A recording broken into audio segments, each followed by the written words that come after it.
Scream 6 is directed by Tyler Gillette and Matt Bettinelli-Olpin and stars Jenna Ortega, Courteney Cox, and Melissa Barrera. Now there's more, but these are the main ones.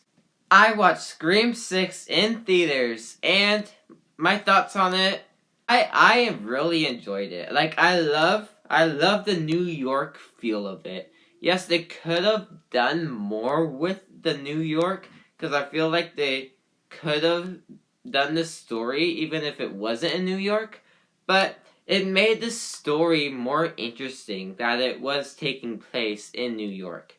This film is one of the goriest out of all of them, and yeah, so be prepared because you do get some close-up shots of the gore and stuff. So if you're not a fan of that, there you go. But I'm fine with it. For me, it wasn't even that gory. But some of you, yes, it could be gory for you. The new cast is as good as ever. I feel like they did a good job.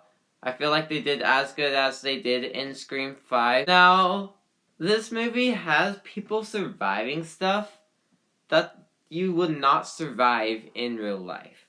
Like, you know, in like John Wick Chapter 3 when like John Wick jumps off a building and he survives. That's basically what this movie is. Like, those people will not survive what they went through. Like, certain characters survive what just happened to them, even though they will not survive that. It's physically impossible to survive that. What I do like about this film is that it is different. Like, once the movie first starts, it, like, you know how, like, Scream movies have, like, the famous opening kill? Well, and then this opening kill, like, threw me off. Like, I have no idea where the opening kill was going. And I was all like, wow, they're already, like, doing this. Like, if you've seen the movie, you know what I'm talking about. But I thought they, like, you know, did it for a second, and I'm like, they just did that in the opening of the movie.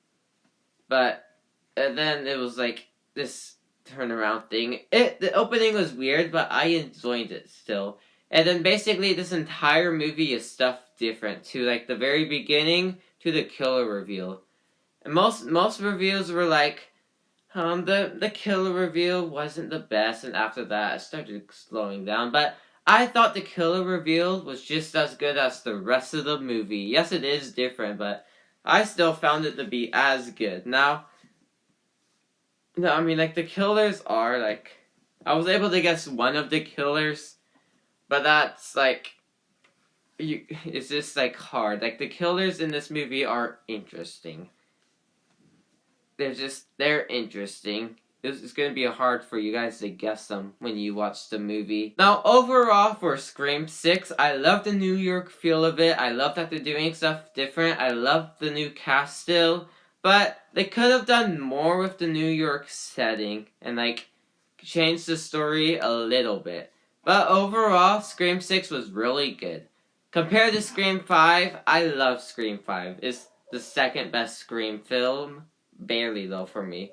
Scream 5 really did it. But Scream 6 wasn't as good as Scream 5. I was kind of disappointed in Scream 6 because it was not as good as Scream 5. But Scream 6 is still a good movie. I recommend watching this movie in theaters. Especially if you're a hardcore Scream fan. Scream fans will love this movie. Normal audience members who, like, don't really watch Scream, I say they would enjoy it still, but I think they at least need to see the first Scream and the fifth Scream.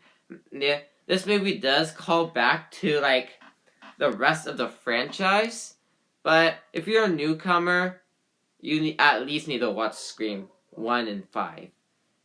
But yeah, like I said, before you watch this movie, make sure you rewatch the entire franchise so you're caught up. Even if you know them by heart, rewatch them because this movie goes back to them.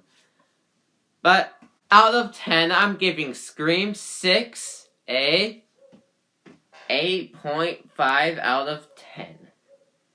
Thank you guys for watching, and I will see you guys all next time. Goodbye.